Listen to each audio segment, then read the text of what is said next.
예수님을 구원자로 믿는 기독교 신앙을 가진 사람들이 그래도 자신의 심장을 바쳐서 고백해야 하는 중요한 신앙 고백인 사도신경에 대해서 차례대로 살펴보고 있습니다. 이 사도신경은 비록 성경에 기록되어져 있지는 않지만 이 내용들이 성경 전체에서 가장 중요한 내용들을 압축하고 있는 것이기 때문에 교회 공동체는 지난 2000여 년이 넘는 시간 동안 이 사도신경을 목숨을 걸고 고백하며 지켜왔던 것입니다. 그래서 교회의 역사성을 인정하고 있는 우리들도 이 사도신경을 목숨을 걸고 고백하며 지켜내야 되는 것입니다. 이 사도신경은 그 내용상 성부 하나님에 대한 내용, 성자 하나님에 대한 내용, 성령 하나님에 대한 내용, 이렇게 세 부분으로 나눌 수가 있습니다.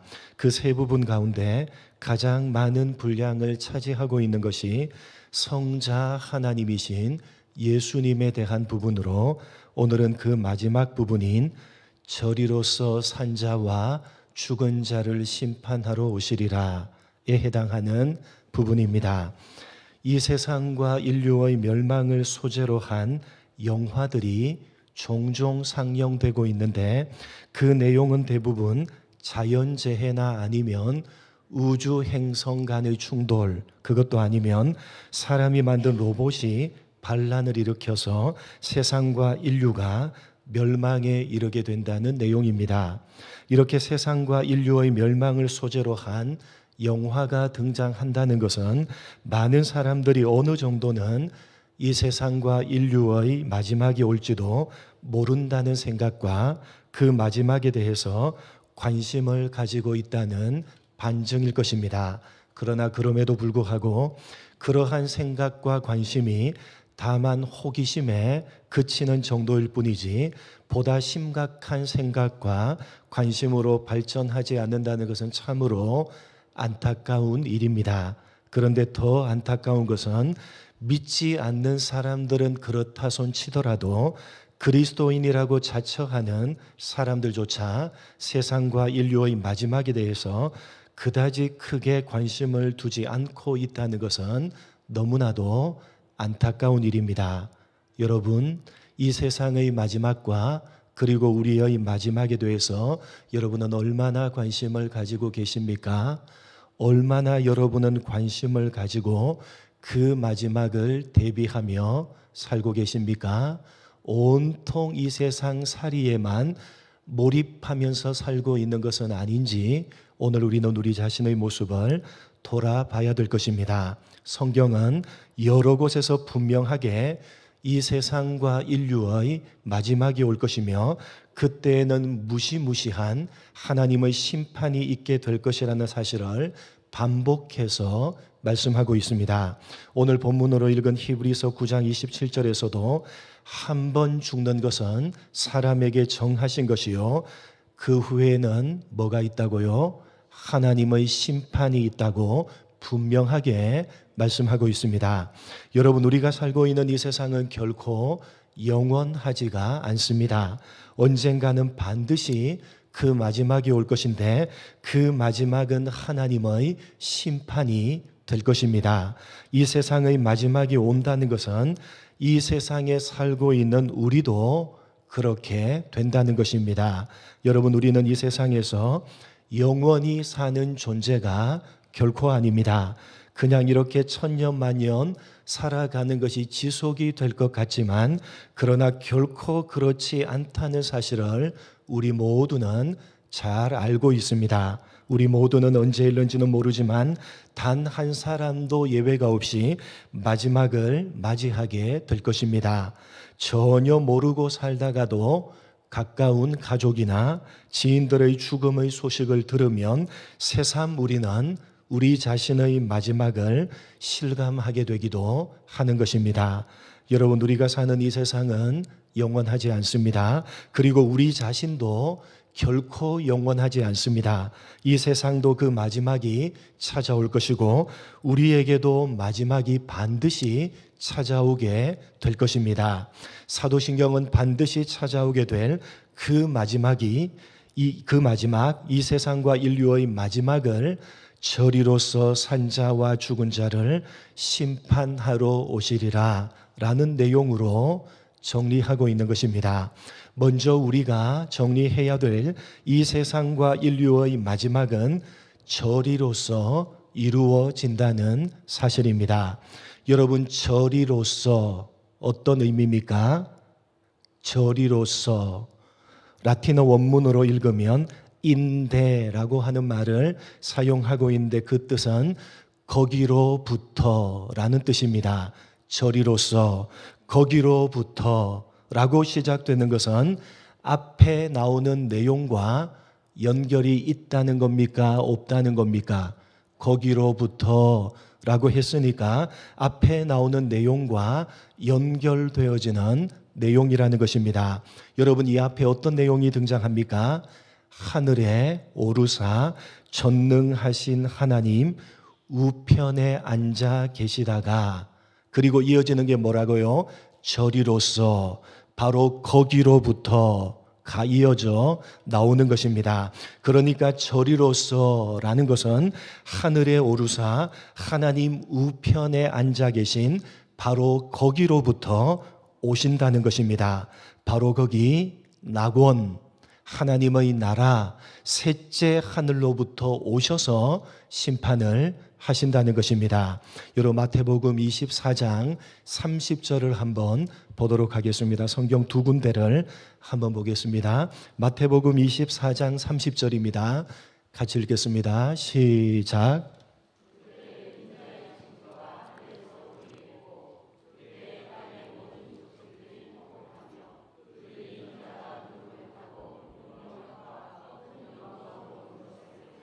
한 군데 더 사도행전 1장 10절 11절입니다.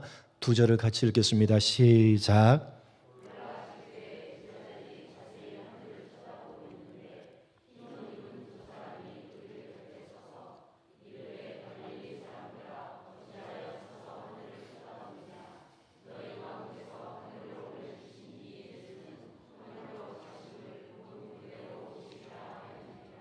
예수님께서 다시 오실 때에는 무엇을 타고 오신다고요?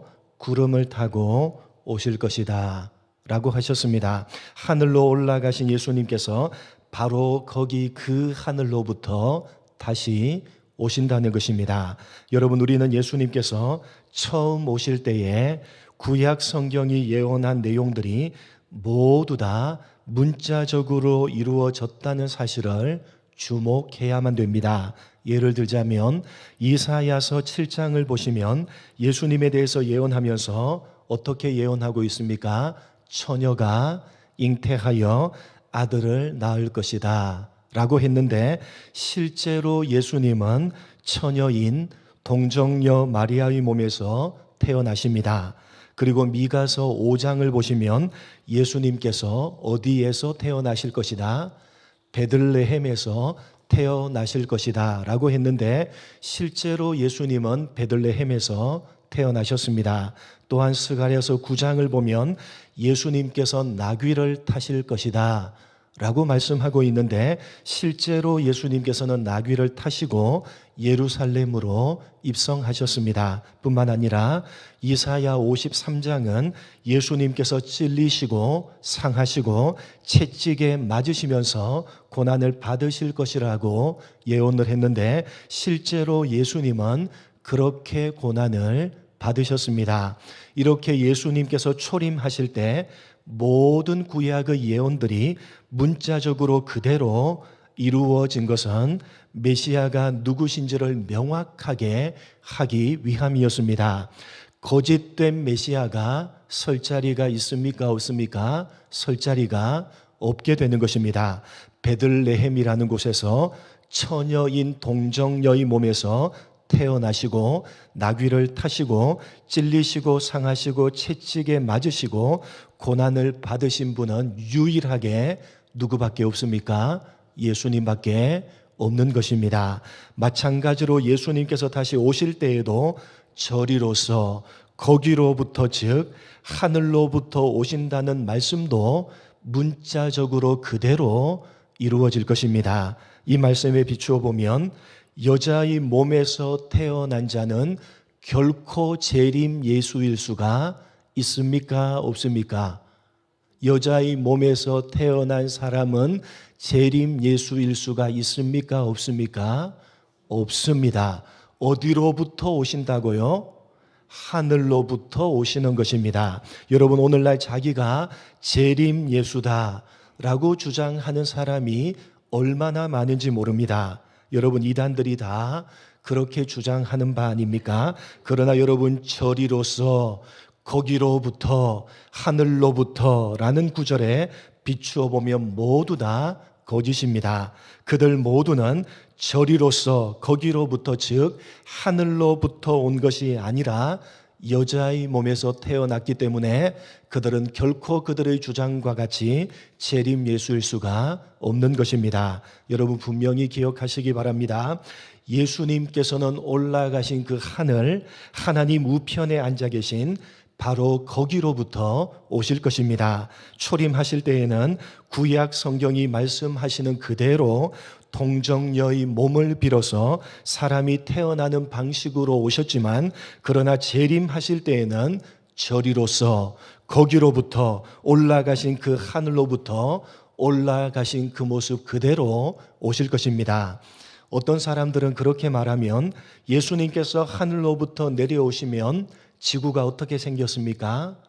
둥글게 생겼기 때문에 만약 대한민국 쪽 하늘에서 내려오신다면 그 반대쪽인 남미 쪽에서는 볼 수가 없지 않느냐라고 이야기를 합니다. 그러나 여러분 성경을 보시면 부활하신 예수님께서는 이미 시공간을 초월하셨습니까? 초월하지 않으셨습니까?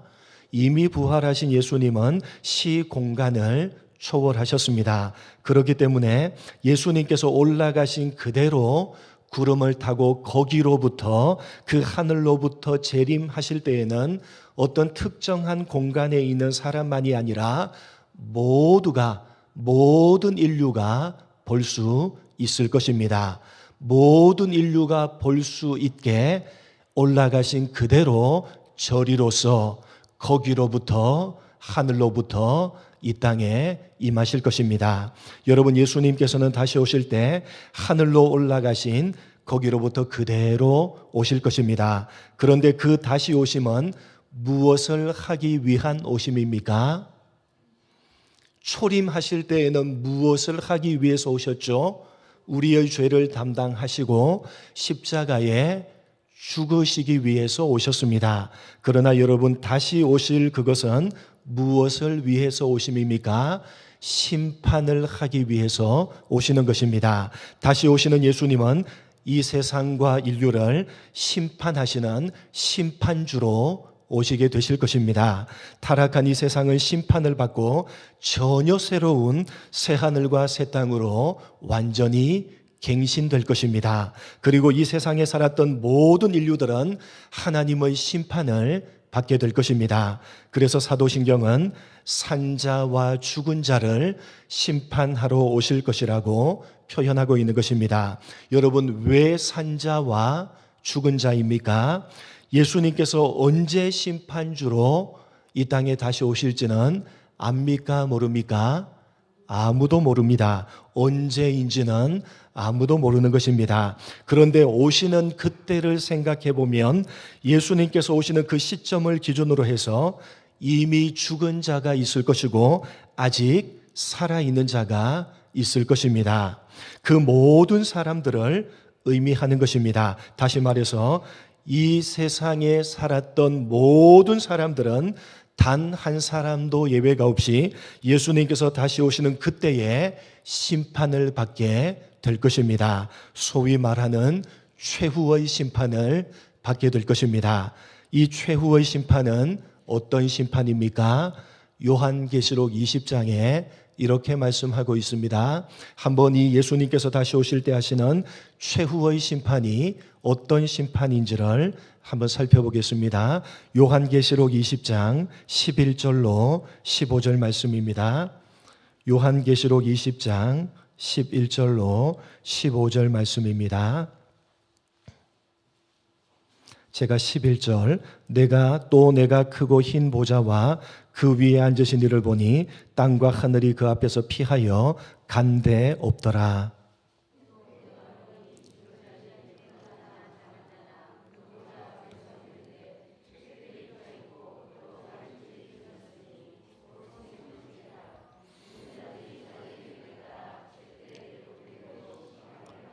바다가 그 가운데에서 죽은 자들을 내주고 또 사망과 음부도 그 가운데에서 죽은 자들을 내주매 각 사람이 자기의 행위대로 심판을 받고.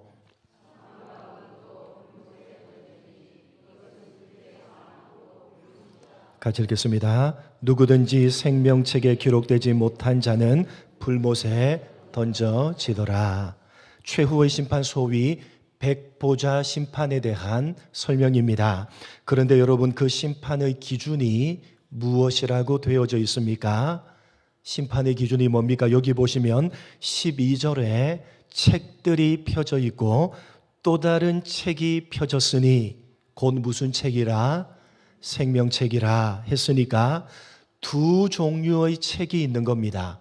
책들이 펴져 있고 또 하나 책이 펴져 있는데 그 펴진 책이 생명책이다 라고 되어져 있으니까 두 종류의 책이 있는 것입니다.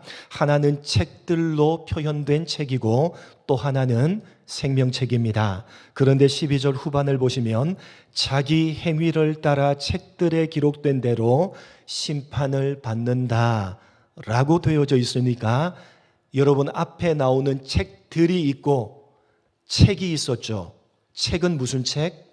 생명책이라면 12절 후반부의 책들은 행위가 기록된 책들이라고 했으니까 여러분, 앞에 나오는 책들은 무엇이 기록되어져 있다고요? 행위들이 기록되어진 책입니다. 그러니까 두 종류의 책이 있는데 행위들이 기록된 책들이 있고 또 하나 책이 있는데 무슨 책이 있다고요? 생명책이 있다라고 우리가 이해할 수가 있을 것입니다. 여러분, 책들이 행위가 기록된 것이고 책이 생명책이니까 여러분, 생명책에 기록된 사람은 우리가 생각하는 것만큼 그렇게 많지는 않다는 것을 알게 되는 것입니다. 행위를 기록한 것은요, 책들이라고 표현하고 있고 생명책은 생명책들이 아니라 책이라고 단수로 표현하고 있는 것을 보면 여러분, 의외로 그렇게 생명책에 기록된 사람은 많지 않다는 것을 우리가 짐작할 수가 있는 것입니다. 여러분, 책들이란 사람들의 행위가 적혀 있는 책입니다. 생명책은요, 15절을 보시면 누구든지 생명책에 기록되지 못한 자는 불못에 던져진다 라고 되어져 있으니까 반대로 생명책에 기록된 자는 불못에 던져진다, 던져지지 않는다. 생명책에 기록된 자는 불못에 던져지지 않는다. 다시 말해서 생명책에 기록된 자는 구원을 받는다는 것입니다. 그래서 무슨 책입니까? 생명책입니다. 이 생명책에 기록된 자는 심판을 받지 않고 구원을 받을 것입니다. 그렇다면 여러분, 이 생명책은 언제 기록된 것입니까? 여러분, 이 생명책은 언제 기록된 것이겠습니까? 에베소서 1장을 한번 찾아보도록 하겠습니다. 에베소서 1장, 우리가 잘 아는 내용입니다. 에베소서 1장 4절 5절 같이 읽도록 하겠습니다. 같이 읽겠습니다. 시작.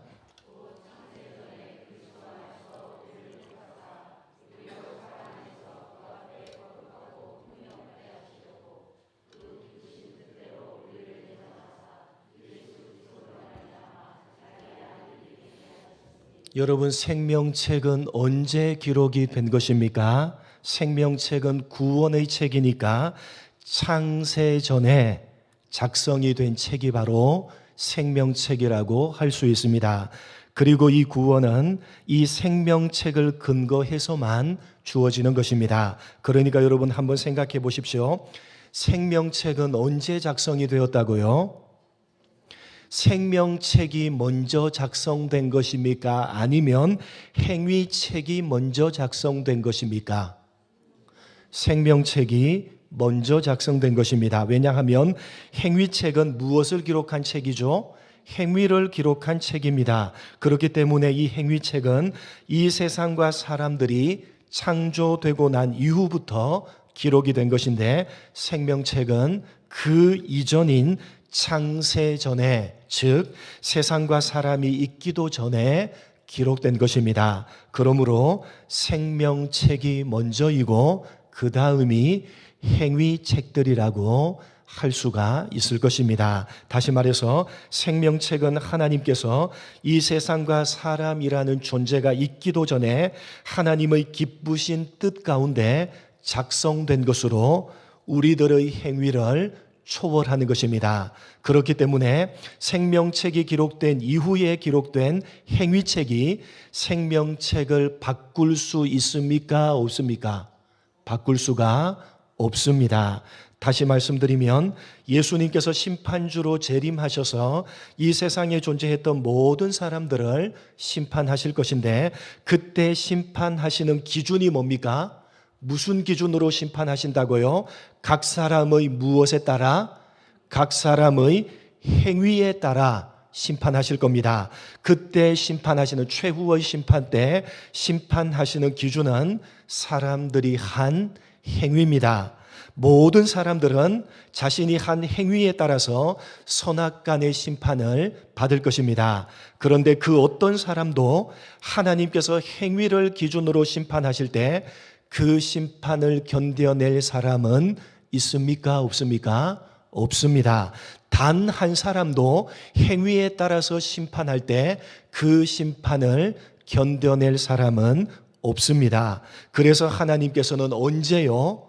창세 전에, 그 어떤 행위도 있기 전에 생명책을 먼저 기록하신 것이고, 그 생명책에 기록된 사람들은 구원을 받도록 하신 것입니다. 어떻게요? 생명책에 기록된 사람들이 이 세상을 살면서 행한 모든 행위들을 이 땅에 초림하신 예수님께서 대신 담당하시고 십자가의 죽으심으로 그 행위들을 모두 다 깨끗하게 도말하셨기 때문에 이제 예수님께서 다시 오셔서 심판하시는 최후의 심판 때에 행위에 따라서 심판이 아니라 생명책에 기록된 대로 구원을 받게 하시는 것입니다. 여러분 이해가 되십니까? 여러분, 예수님께서 다시 오셔서 이 세상과 모든 인류들을 대상으로 심판하시는 마지막 최후의 심판 때에 하나님께서는 사람들의 행위가 기록되어져 있는 행위책들을 기준으로 심판을 하실 것입니다. 그리고 그 심판은 지옥의 형벌이 내려지는 무시무시한 심판이 될 것입니다. 행위를 기준으로 심판을 받을 때 단 한 사람도 예외가 없이 지옥의 형벌이 내려지게 될 것입니다. 그러나 예수를 믿는 우리들은 사람들의 행위가 기록되어져 있는 그 행위책들에는 우리에 대한 기록이 있겠습니까? 없겠습니까? 우리들에 대한 기록은 있겠습니까? 없겠습니까? 우리들에 대한 기록은 행위책들에는 없는 것입니다. 왜요? 행위책들에 있다면 그 행위책들을 기준으로 행위에 따라서 심판을 하신다고 되어져 있으니까, 그 행위책들에 만약에 우리의 행위들이 기록되어져 있다면, 요한계시록의 말씀을 빌리면 행위책에 기록된 모든 행위를 따라서 심판을 하실 것이기 때문에 우리도 행위에 따라서 심판을 받게 될 것입니다. 여러분, 그렇기 때문에 우리들이 한 행위는요, 행위책들에는 기록되어져 있지 않는 것입니다.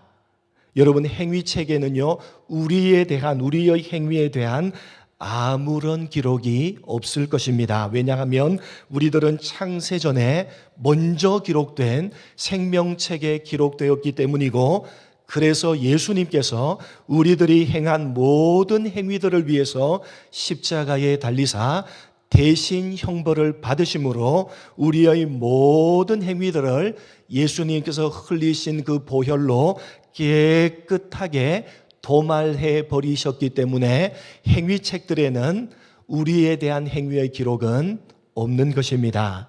그래서 예수를 믿는 우리는 우리들이 한 행위에 따라서 심판을 받는 것이 아니라 아무리 행위책들을 뒤져도 그 행위책들을 따라서 그 행위를 따라서 심판하려고 아무리 행위책들을 뒤져도 우리에 대한 기록은 있습니까? 없습니까?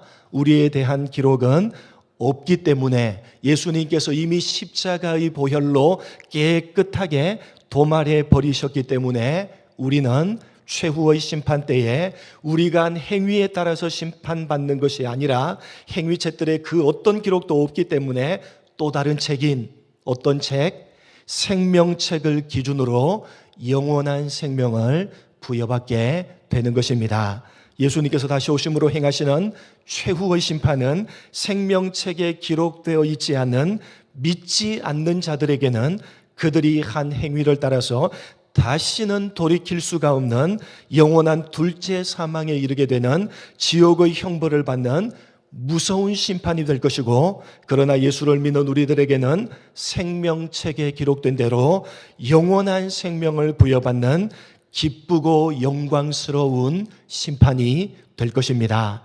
이것이 바로 사도신경이 고백하고 있는 바 저리로서 산자와 죽은 자를 심판하러 오시리라 가 가지고 있는 의미인 것입니다. 사랑하는 성도 여러분, 예수님께서는 반드시 다시 오실 것입니다.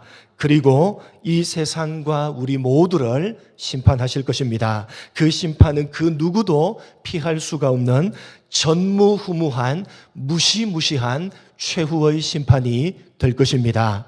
이 세상을 영원히 살 것 같지만 그러나 죽음이 반드시 찾아오게 될 것이고, 이 세상 그 누구도 그 죽음을 피해갈 수가 없듯이 예수님께서는 반드시 다시 오실 것이고, 이 세상 그 누구도 그 예수님의 최후의 심판을 피해갈 수 없을 것입니다. 그러나 여러분, 예수를 믿는 우리는 그 최후의 심판을 두려워할 필요가 있습니까? 없습니까?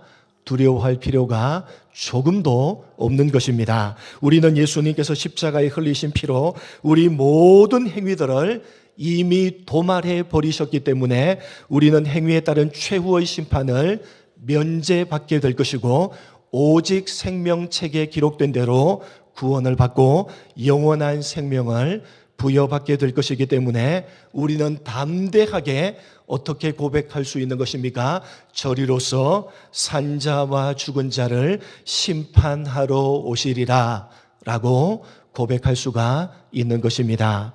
사랑하는 성도 여러분, 우리는 창세전에 기록된 생명책에 그 이름이 기록되어져 있는 사람들입니다.